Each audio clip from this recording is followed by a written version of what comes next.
What we're going to do is we're going to dig into this topic of broadening VR adoption, because really here at AWE, all of us that are here, we love this stuff. We are so deeply invested in XR, MR, AR, immersive, all the wonderful things happening in live with experiential. But there is a whole other world out there, and sometimes it's the elephant in the room about what's going on with adoption. And obviously that drives investment in this space and a lot of other things. So we're going to attempt to break this down by having a panel of folks that each represent a piece of this story, and we'll definitely leave time for questions, okay, everybody? So we're going to do a speed round now of just intros. So my role in life is I'm a curator and a facilitator, and I've been doing trends and moderating for a very long time. I used to be able to say 5 years, 10 years, and now I don't say the years anymore. Because it hurts. Anyway, so we're going to do speed round of intros. So let's start with you, Linda. Okay, thank you, and thanks for everybody for being here. It's great to see you, and appreciate you bringing us together. I like to put the fun in dysfunctional, and so my whole goal moving forward from as soon as we leave here today is to help aging service providers, help elders and caregivers stay active and social and connected and purposeful using virtual reality, augmented reality, and AI. That's why I'm here. I'm Ajit Ninan, and I work at Meta as an architect on display and imaging. And when I said that to somebody said, what is an architect? So I think it might be a good idea for me to elaborate on what an architect is. Basically, we design the whole imaging system, plus what kind of displays go into these devices that you guys are leveraging to give the customer the experience. So we're very focused on that device design side of things. That's my role. Excellent. Thank you. Woohoo! Hi everyone, my name is Celine Tien. I'm the founder and CEO of Flowly, which is a virtual clinic for chronic pain and anxiety management, which we'll dive into further later. But I will say I actually came from an entertainment background. I used to work at DreamWorks Animation, and so I was able to kind of come to this space of immersive technology and healthcare from sort of a storytelling lens, which is really my background. Excellent. Let's have it here. All right, so these folks are each going to sort of represent a piece of the story. Now, how many of you think that it's only adults using VR right now? Just raise your hand. Okay, because what do we even mean by adults? And that's one of the things that Linda's going to talk about. How many of you think it's mostly younger folks, like teenagers? Okay, or maybe it's just gamers?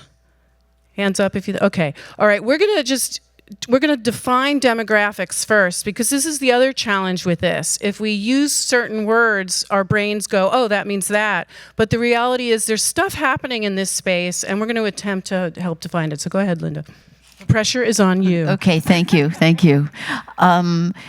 Yeah, people, we do tend to categorize and organize our thoughts about others based on a certain demographic, whether the folks are all people from New York or they're all physicists. We make these broad assumptions, and we tend to do the same thing about age as well. But the real key in understanding who your audience is has nothing to do with their chronological age, how many years. It's really where they're at in life and what their needs are and what their dreams and visions are and what their capabilities are. And that's how we design for the market we're trying to reach and understand what they want. I would say that is it. I went to get a demo. I'm not going to say the booth that I went to, but it was a big brand name booth, and it was a young presenter, and I went up and he saw just my face or my affect or whatever, and at the end of the demo, I said, I'd like to learn more about what you're doing. He said, well, are you familiar with LinkedIn? But we could connect on that. I really recommend you check it out. So thank you. You completed the sentence. All right. So, all right, it's an eye chart, and I'm not repeating anything you haven't heard before, especially if you were at the excellent VA Immersive panel. It's really about understanding the needs, the pain points, the capacities, the desires of your audience. The number one commandment for all communicators. And we are using and talking about the world's most powerful communications medium. know thy audience. And that's also Commandments 2 through 10. Now, setting aside what I just said about the specific age, the numbers, it's fascinating, and you probably know that the fastest growing segment of the human population is people who are 65 and older. What's really cool for us now, who are older and living now, is that our lifespans are much longer now than they were just 50, 60, 70 years ago. When the unfortunate term senior citizen was coined, or senior was used to apply to people over 65, that was in 1938, okay? And the average lifespan was 61 to 64 years old. So it made sense that everybody was lumped into one group and pushed to the edge to make room for younger people. However, today our lifespans are average out, depending on where you live, in the 80s. Many people live to be into their hundreds. That means that from the time you become considered a senior until the end of your life, you've got decades to live. You can't lump everybody in as having the same needs, the same interests, and the same visions and dreams.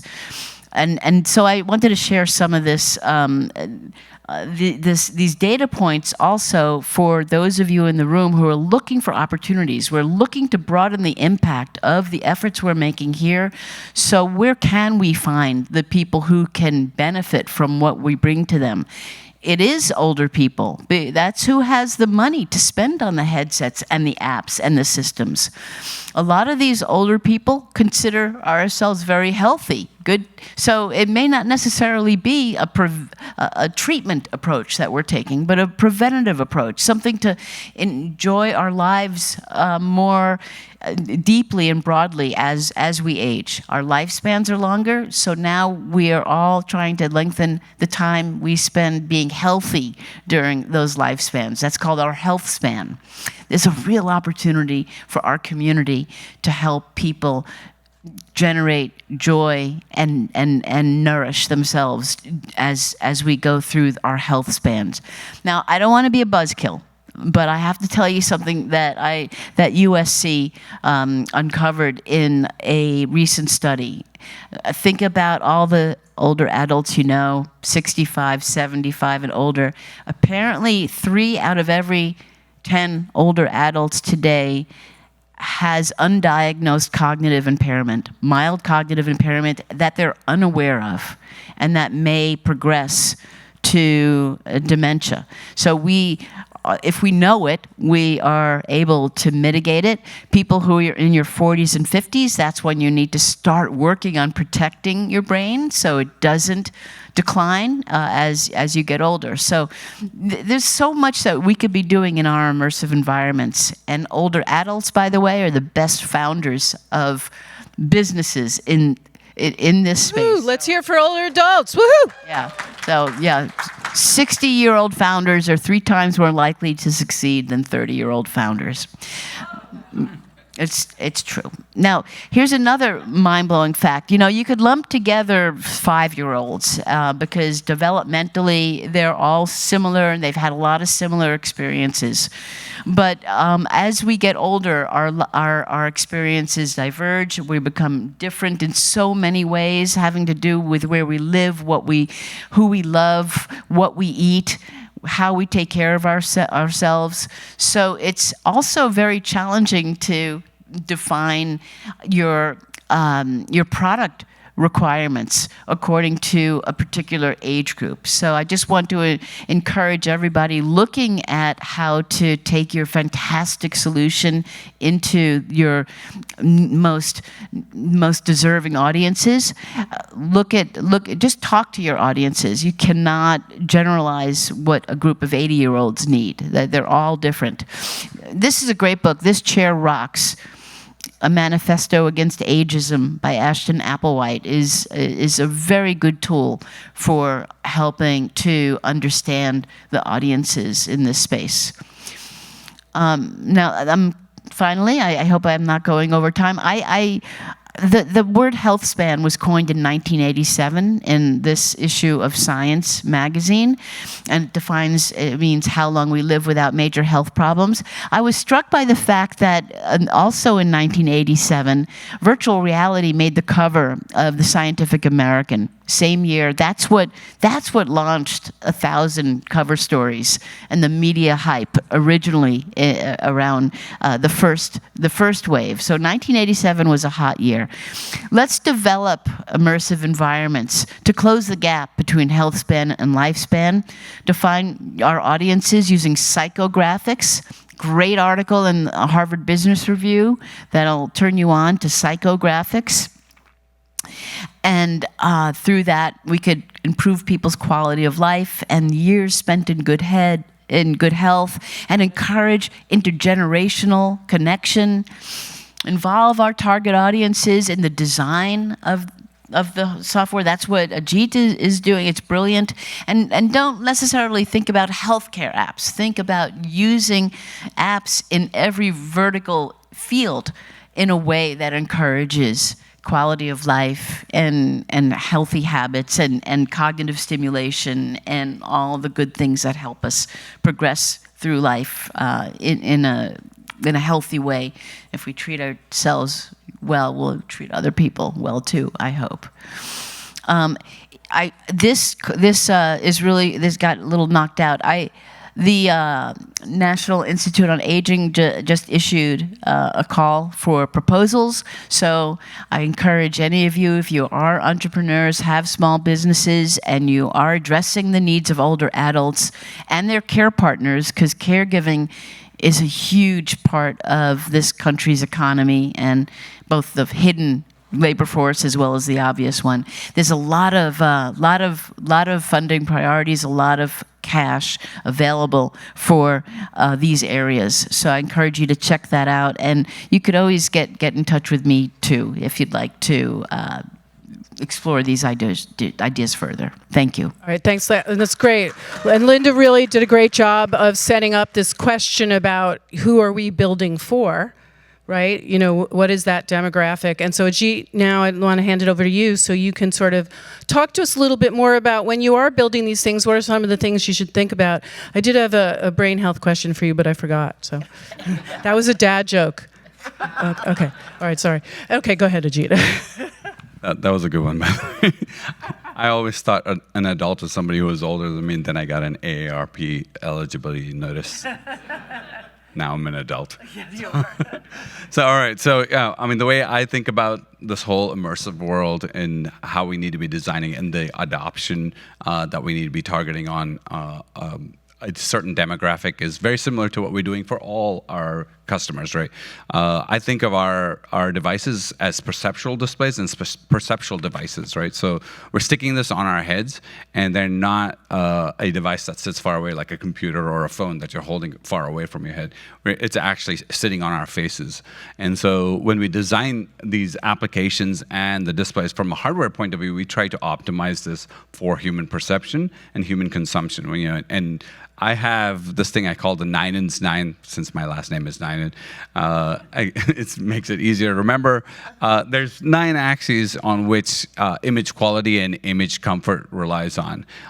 It's the field of view, something I call dynamic range, that, in terms of like how fine you can see images, like from gray levels and grayscale and color, and is the other thing.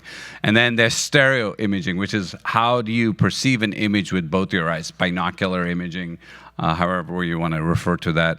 And then there's frame rate, right? How fast does the next image play behind the last image? And then also latency. So when I present an image, the time from the first image to the second image, like what is that time frame? And then degrees of freedom is like how far you can move and you get a new point of view. So if you're moving your head, are you seeing the same image, or are you seeing around the image like you're present in the space, right? So you can vary all of these, and then there's accommodation vergence. This is a very interesting one because your eyes do this thing where it crosses if an object is close to you, and then your ciliary muscle will squeeze your lens to be able to focus on it, and these two functions work together. together. So you have these two muscles, the ciliary muscle and the rectus muscle, that work together to focus on an object. The problem with adults, most adults, is that our corneas harden and our lens harden. Basically, our cornea is yellow and our lens hardens, and that ciliary muscle doesn't. It functions, but it can't contract that lens, so we can't focus as well, right? So this is called accommodation divergence conflict, where normal people, because the display is stuck at one distance, you're always focusing at one distance, even though the object is moving in space forward and backwards. And so that conflict basically causes some people to be sick. But as adults, we don't have that function, so it's actually an ideal device for us because we don't have that problem, right? Of course, resolution is a big deal in terms of like how small the pixels are and how fine, how sharp the image looks, right? So these are the 9 things that we try to optimize for in terms of making the hardware, right? But there's limits to all of these things, right? So for example, we can have a display, but it can go at 250 frames per second. They have some test devices that can go super fast in terms of the frame rate. The world's frame rate is way, way higher than 250 frames per second. But when we test it on a device, humans love 250 frames per second. But then you drop it down to 90, and they can tolerate it. But if you drop below that 90 frames per second, you get very bad effects. You start throwing up and very bad situation, right? What happens now is, from a device that you're holding to a TV or a phone that you're holding in your hand, you never get into that situation where you're throwing up unless you're in a car and then you're just staring at your phone. But outside of that, you don't get this kind of effect. But when you're wearing the display, you can get that, right? So we have to be careful when we're designing these applications and these headsets that we don't get into this territory where we're getting people sick. And different demographics have different tolerances for this sickness, right? So we've got to be careful of that. Like I was talking about latency and frame rate. If you have the wrong latency, for example, if you present the image too late, you get this thing called world locking problem, and or you have persistence, where the image just kind of drags on your retina when you move. And that blurring starts to become problematic, especially for the older generation, where the liquid in our inner ear starts to harden and it doesn't respond as well to giving us stabilization cues. So a lot of us are vision preferred stabilizations. We look at the horizon and we tell that I'm stable and I'm balanced. But when we lose that cue, we start to get dizzy and we start to get sick. So again, if you do something that gives you very bad latencies and very bad frame rates, what's going to happen is you're going to get this problem where the world is dragging with you and the horizon drags with you, and that's going to make you unstable and feel sick. So this is another thing that you got to watch out for, right? Where things kind of judder and smear and move around. The other thing that you have to be kind of concerned about is text quality, right?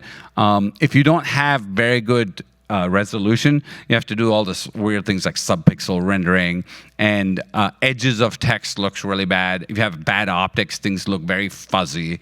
And so now it's harder and harder for you to read.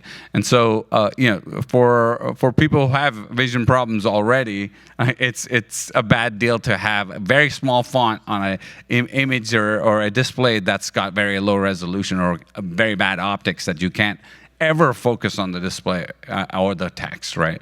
And if you have the wrong resolution, it's going to look weird because you've got text that's going to appear. Some parts of the letters are going to appear in front, and some parts of the text are going to appear behind, because there's going to be depth errors because of you're presenting each eye a different image. And so just those edges misaligning are going to cause words to look like they're moving back and forward in space. And it makes it much harder to read. And then cognitive load goes up because you can't read a sentence problem because all the letters are all over in space. So we got to be careful of how we present text and how what font size we use and how that is perceptually formed in our brains, right? Of course, the way I think of this is not every application needs to have everything maxed out, right? It really depends on what your application is, right? If you're just doing something very simple, we can just tolerate like VR 360 videos. You don't need a 6 DOF system of 6 degrees of freedom. You only need 3 DOF and 90 frames per second. Totally fine, right? But there could be a headlocked application where it's like AR glasses, and it's just simply the pictures moving with you. It's not the most comfortable experience, but it's tolerable. You don't need 90 frames per second. You can go 48 frames per second in that case.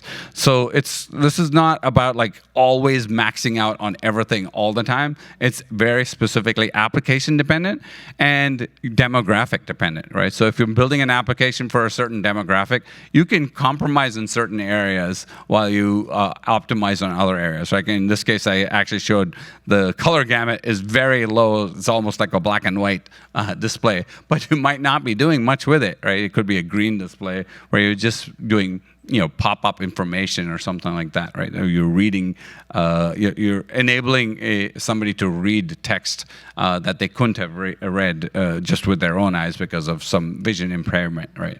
And there's a whole bunch of these things that we can optimize for, right? There could be another augmented reality app that needs another set. The main thing is know your demographic, know who you're designing for, and do some studies in terms of like how you're designing that app to optimize for, one, what is the purpose of the application, two, the demographics of who you're trying to target, and what their capabilities are, right? So, and this information is available in a lot of the literature out there. So. But we've also given everybody your cell number. Well, and I love all at 3 o'clock in the morning. Yeah, that's right. I love what the two of you are also talking about, which is think about what the mission of what you're building is so that you can decide on these things and also the focus of it. All right. So now we're going to pop over to Celine, and Celine's going to give us a case study of a product she's built that has considered a lot of these things and how you're navigating. Because the other question that I think is all over the floor is this direct to consumer or is it an enterprise solution? And we're seeing a lot of that yin and yang right now, where something may start B2C but moves over to B2B, which is a little bit your story. And there's a lot of that on the floor. If you see, some of it looks prosumer. So that's another interesting layer to this. So Celine, tell us about Flowly. Yeah, thank you. And people can shout out questions as I go along, but essentially, I think both of, you put it really well, that both of what you study and consider are things that we've had to work into a, sort of our real world application. And for us, that's in the chronic pain and anxiety management space. So Flowly is a virtual clinic designed for those populations. I built it because I grew up around loved ones who were in pain, and it was something that was very personal to me. And so we were very lucky early on to get the support of Dr. Mahajan, who is the chair of anesthesiology of UCLA and now UPMC. And also, we were part of the SBIR grant that you were mentioning under the NIH and National Institute on Drug Abuse, where essentially they awarded us this grant to be able to develop out the utilization of virtual reality and something called biofeedback to be able to help somebody regulate their nervous system. And so what Flowly actually looks like today, it's a 14-week program where when somebody gets referred to us, we actually connect them to a therapist who's trained in pain and anxiety psychology. They're working with them virtually one-on-one on a weekly basis. But between sessions, we send all of our patients, who we call heroes, a kit. And that kit includes a virtual reality headset and a heart rate sensor. And it basically allows them to put into practice what they've learned with their therapist, but now in their own time. So they do these 5 to 20-minute sessions, literally from the comfort of their beds, their couches, and they put on the headset. Feels like they're sitting on the beach with the aurora lights above them, or they're wandering through a bamboo forest, or they're on another planet.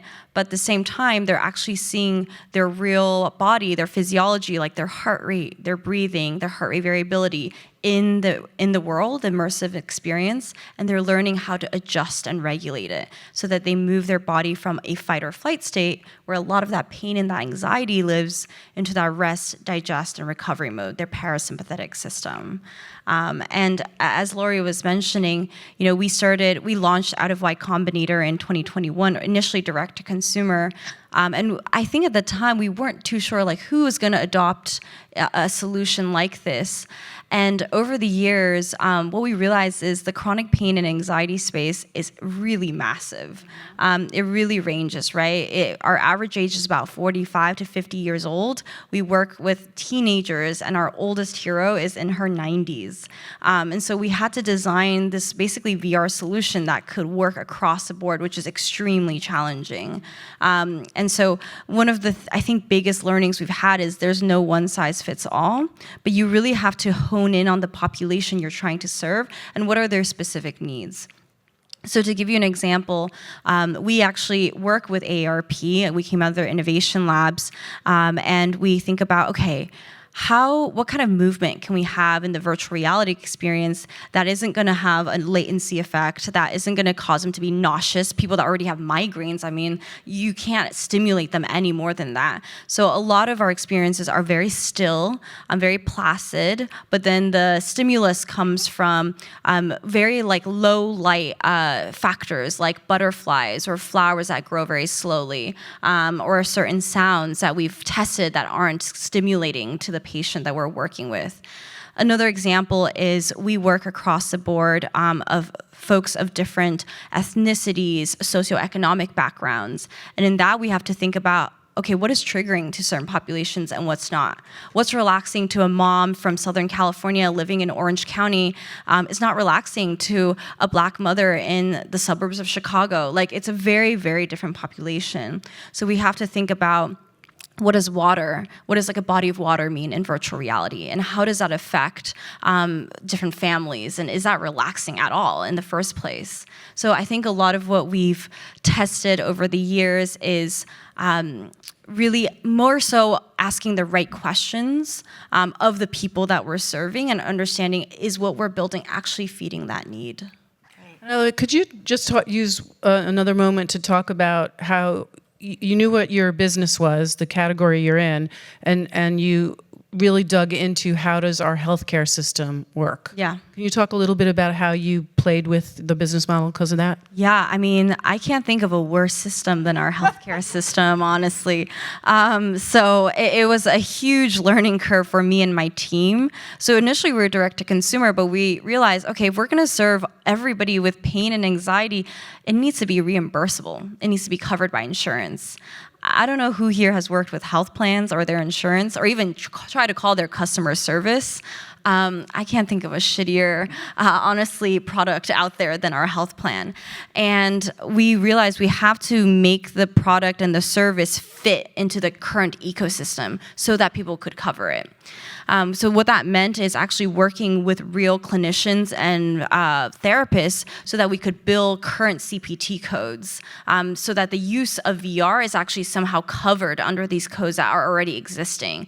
And that was a huge exercise in of itself, but I'm actually really excited because this past 2 months, we're now launching in Michigan, Florida, and North Carolina as a completely covered benefit across 80% of health plans. Let's have a hand for that, yeah. And I love that story because that reminds us all that we're artists, we're engineers, we're creatives, but we have to be business people too and actually look at what is the business model. So let me use that to leap off and ask you guys, if we want to drive broader adoption and specific to mission, as you and I were talking about, should we look at different models, subscriptions, insurance partnerships, maybe it's wellness programs inside the company? Like, what is what will be the way to drive more adoption if we play with that business piece? Do you have any thoughts about that? I know you're smiling, so I know you do. I mean, that's exactly the $64 million question, is the distribution and getting it in hands. And you have to find champions. I mean, we all know if you've been working on the sales or biz dev side and in VR for any length of time, generally in the world of enterprise and healthcare, the sales cycles are like 6 to 12 months, if not longer. And that you can't sustain a business if you have to like nurture a deal over the course of 2 to 8 quarters. So you do have to find the champions within organizations who could bring it forward. I love the idea of working with like a public-private partnerships where you come in with a solution to a massive organization that's able to distribute it as part of a benefits package to encourage health and good living amongst employees. I think through associations, the AARP, I think it really has to come from that top-down kind of institutional trickle-down, from both the nonprofit world as well as the innovation economy to bring it to people. Do you guys have thoughts? Yeah, I was going to say the other aspect of this is, okay, I love the idea of the kits, right? You get the kit and then you jump in and, the one area that I've always been worried about is in these types of, with these types of devices is that, you send something that's so cheap and it's a bad experience right off the bat. And I love the fact that the medical community it has the CPT code and you can actually charge for it, and so you can send a superior device. Because the last thing I'd want to see is a cardboard virtual reality thing shipped to a customer. They put it on and it's the worst experience ever. They will never touch a VR device again in their life if they had that cardboard experience. I feel like that part of our history probably hurt a lot of the image of VR, and I think a lot of the adoption can be hurt by that. And so sending a superior device, a device that has been designed for perception in mind, will break that barrier to like, oh, okay, I hate this experience to I love this experience. And then the second part of this is the friction to get into the experience, right? How do you maneuver this menu, get to the thing that I want? We need something that allows people who are not as familiar with what we consider super easy to get into and just click on the apps and then get into our app. Like just right off the bat, one-click experiences that it draws you in, and that first experience always has to be some kind of a wow experience to go, whoa, I've never seen that before. I've never experienced anything like this before. It was comfortable. I loved being in there. You take off the headset, you're not throwing up afterwards, right? And all of these things add up to adoption rates. Whether you're losing the audience or you're winning the audience. I mean, and to me, those two things are probably the biggest things: the superior device and low friction experience. Great point, Celine. I mean, I think you've both covered a lot. The only thing I will add is from our place in the industry, we have to think about it from a more bird's eye level, where we think, okay, who's going to cover the use of VR financially, and then what's actually going to make a patient or somebody want to use it in the first place. And for older adults, and when we came out of ARP, we tested a lot amongst older adults. Just telling them that this might be good for them is not enough. Actually, what works is working through community-based organizations or essentially providers. So trusted members, key opinion leaders in their existing community. And this could be someone like a family member, this could be a caregiver, but this could be their actual primary care physician. And I think getting the buy-in of trusted sources around an individual is what ultimately leads somebody to actually want to try new technology like VR or AR for whatever application that might be. Oh, that's great. I'm going to do questions in a minute. Do you have another point? That's exactly right. To have a champion who is also a clinician and a trusted voice of authority, a lot, especially now with the silent generation, the psychographics of older adults is they do not question authority. Of course, that's going to change as people my age come up older. We're going to push back. Yeah, we question authority a lot. All the time. I'm questioning you right now. That's good. I love that. But yes, the other part is that if it's kind of got an FDA blessing on it as well, that's something worth. And I really congratulate you for navigating those channels to get through, because the FDA is very challenging to work with in terms of getting healing devices into the hands of the public. So good for you. Congratulations. I think there might be some level of skepticism that might come along with these new devices, right? Whether, hey, does this really work?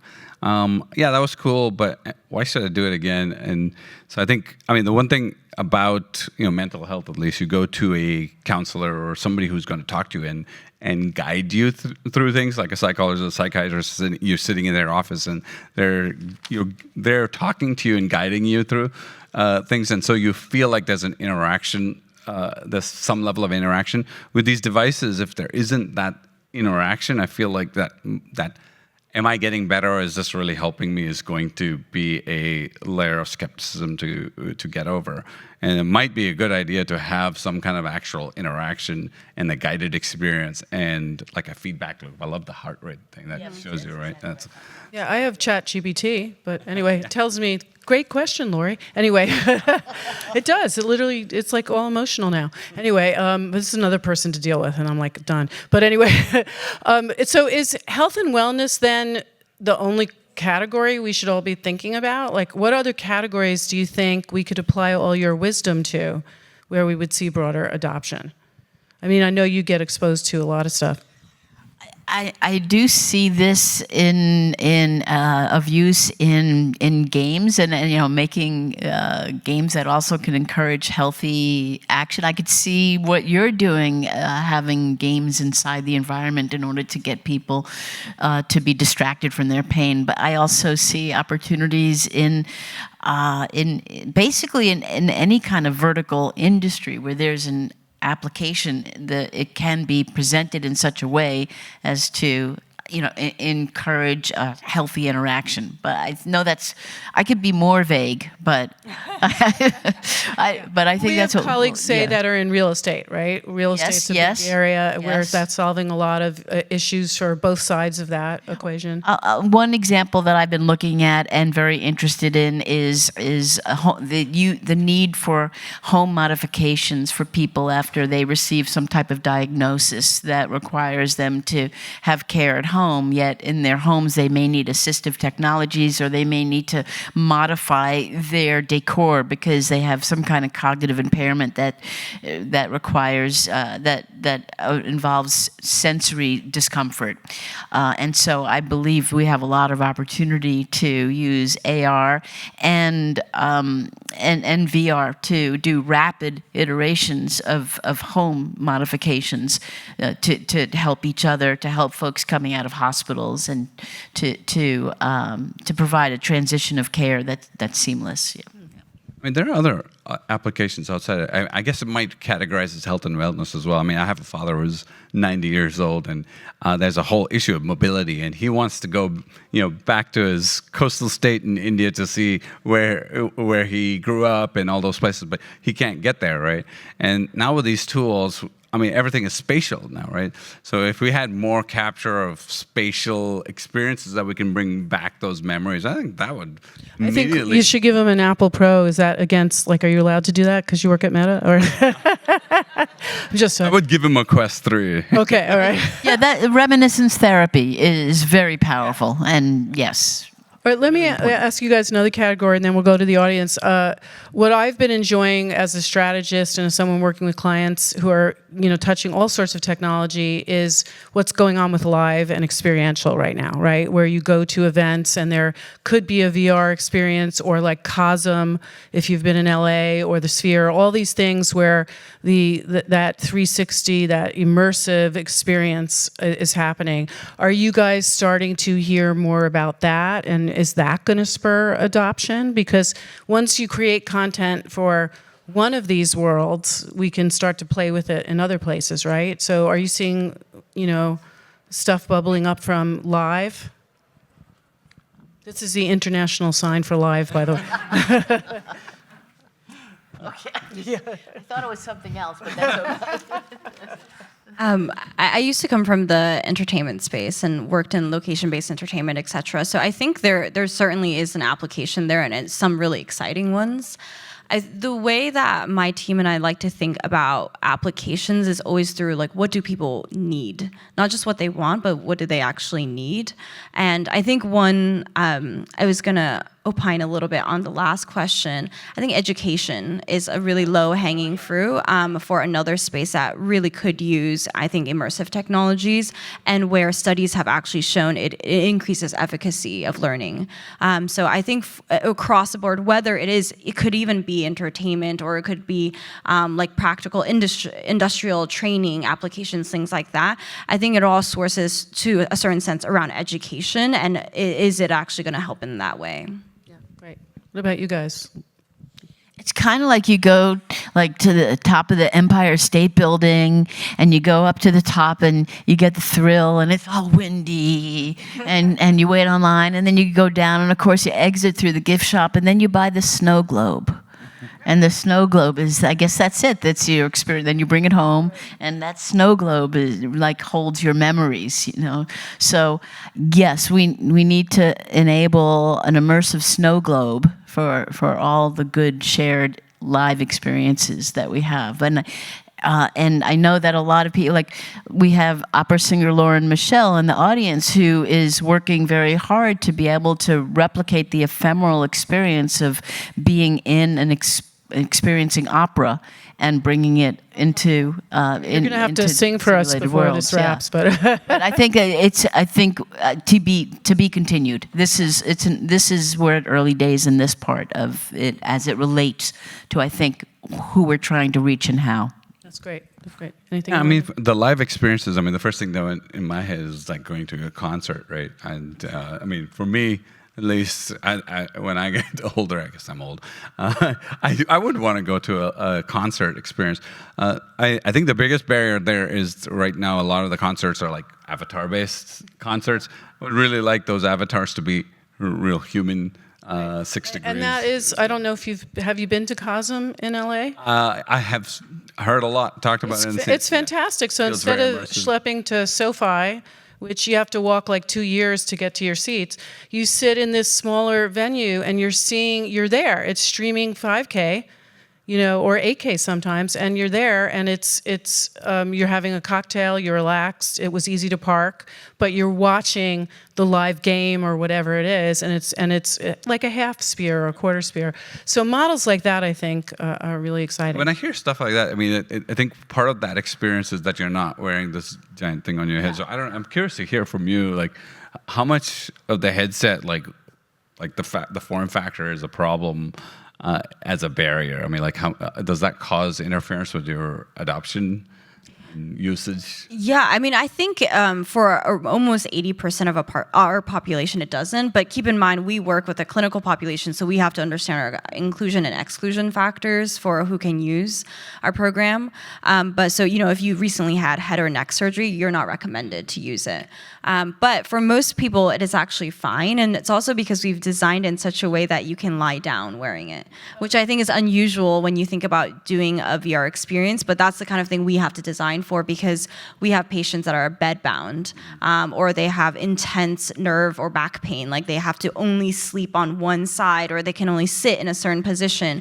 So we actually have a feature where you can adjust the horizon to any angle according to where you're lying. So, you know, I think a lot of it is thinking about everybody. We work with people with disabilities, different abilities, like how can you really customize those experiences for each person. That's great. Now let's just turn to you guys, and we have questions. Okay. The fabulous gentleman who just won an award last night. Congratulations. Hello, Greg Panos. Yeah. Greg Panos. Couple of little quips and questions. Linda, when they get to the airport, they're going to take that snow globe out of the luggage. It's got fluid in it. So, nice idea. Arvin, you were mentioning frame rate, and I use a lot of VR apps, so if you start loading them up with 3D data, it really starts slowing down and becoming very jittery. The simulation sickness that you're describing, does that also extend to in-world sort of rendering updating, or is it something a little bit more with the perceptual brain over the update rate that somehow helps you get over? Yeah, I mean, it could be. I mean, it depends on what application you're talking about. If it's loading up the GPU or something like that, then you're going to have it's directly the devices causing the frame rate to judder. That's definitely a device issue or a software not optimized type issue, right? I mean, from a perception point of view, the device is always capable of giving you a comfortable experience. It's usually, what's on top of it that's, can slow things down or cause it to slow down and not render correctly, right? So there's other things that can slow that down. Right. And as far as your father's concerned, has he tried Google Earth? Have you hooked it up to a I'm PC? actually going to do that with him this summer. You got to hook it up to a PC, but there is an app that runs native called World, WOOORLD. Okay. It's a little bit more complicated to onboard him, but he might be able to visit, his home area. Yeah. And get some level of fidelity. And there's other apps as well. This is the beauty of an immersive spatial technology, right? It does require hand-holding, Yeah. as in all That's the friction VR. thing, right? Yeah. VR really needs lower friction across the board, the menus and navigating Right. through everything. And as far as you were mentioning about the healthcare industry, the onboarding friction is probably really one of the serious problems. If you can't get a clinician to click through a few things to do it, then they're certainly not going to want to put it on a patient's head. Yeah, I don't know if that's a question, but yes, it is a big challenge, and that's why for us, I think our team is a lot more manual than probably any of us would like. But we have a full customer service team, so anybody can call us at any time, so that we can teach them how to use the kit. I love that. I love calling people at any time. Next question from anybody out there? Okay, we have one over there.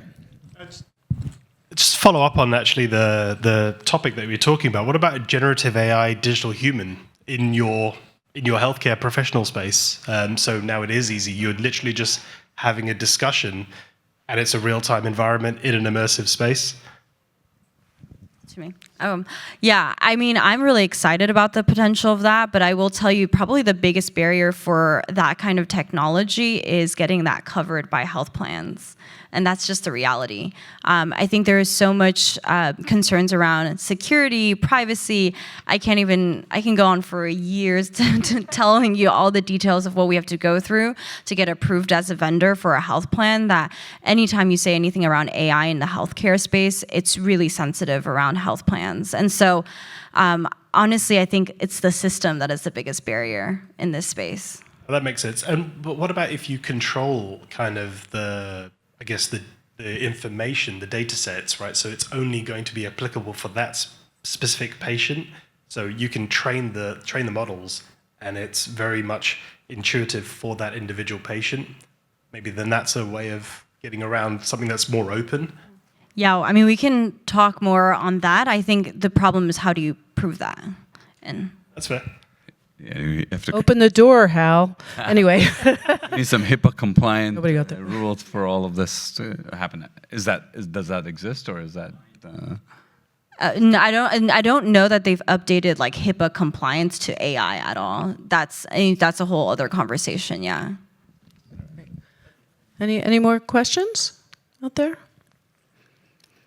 All right, I have one for you guys. This is sort of as we get to the wrap of the panel, but I'm always wondering, is there anything that you've seen either at the show or in the last couple of months that you've been like, okay, now we're here. We're going in the right direction, like either technology, an app, or something that has made you go, okay, finally, like gotten you really excited? Nothing, Linda?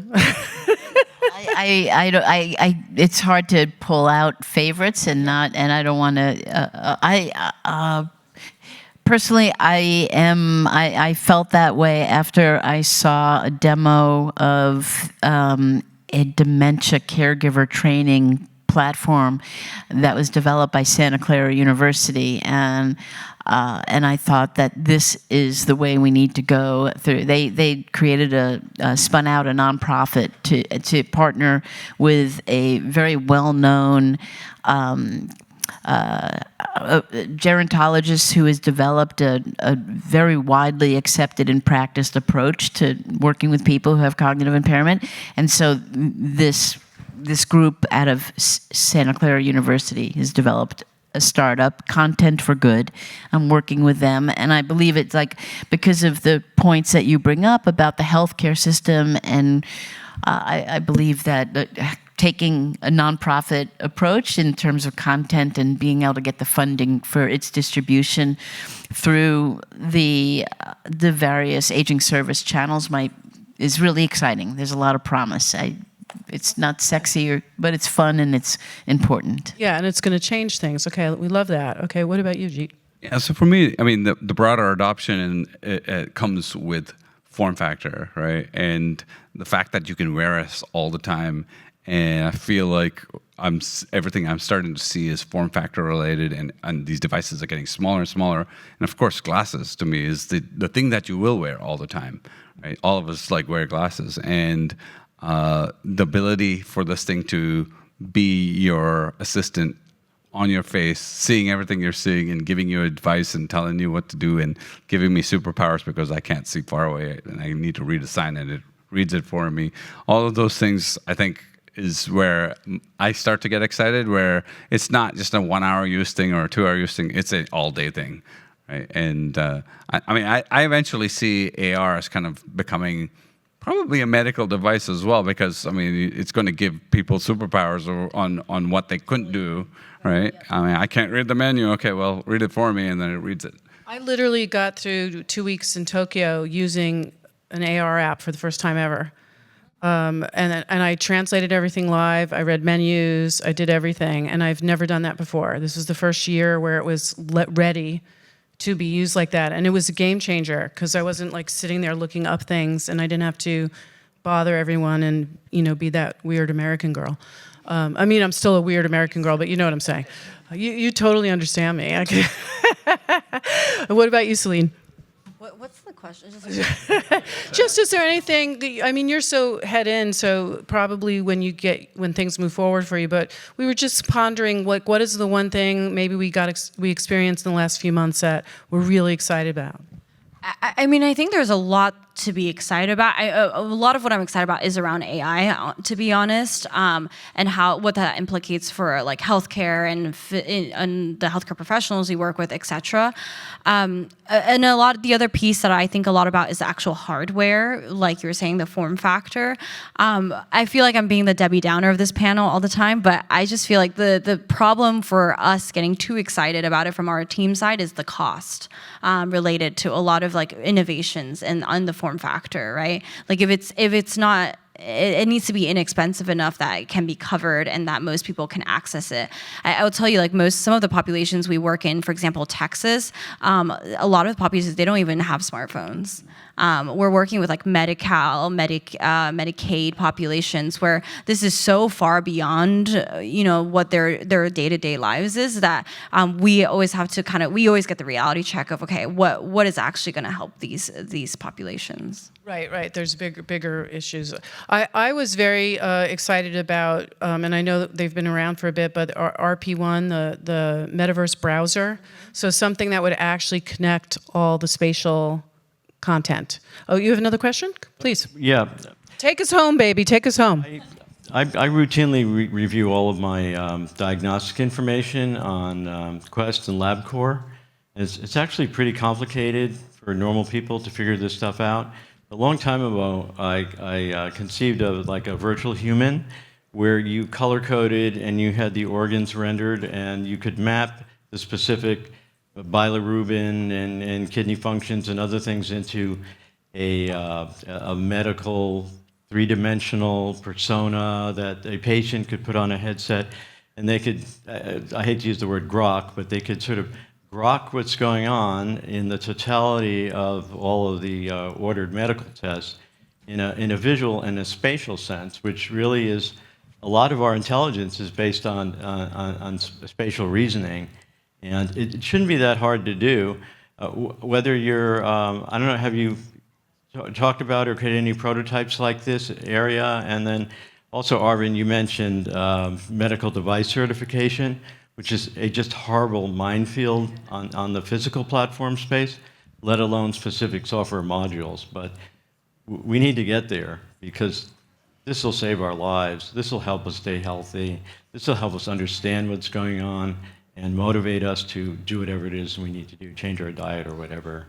Right. Unfortunately, we can't get the answer to that, but we got to wrap, but you guys will connect. But let's have a big hand. Please check all these guys out there doing amazing work. And please thank our friends at AWE, our great room hosts today. And stick around. There's more great sessions happening. And everyone, buy headsets and speed up adoption. All right. Thanks everybody. Thank you.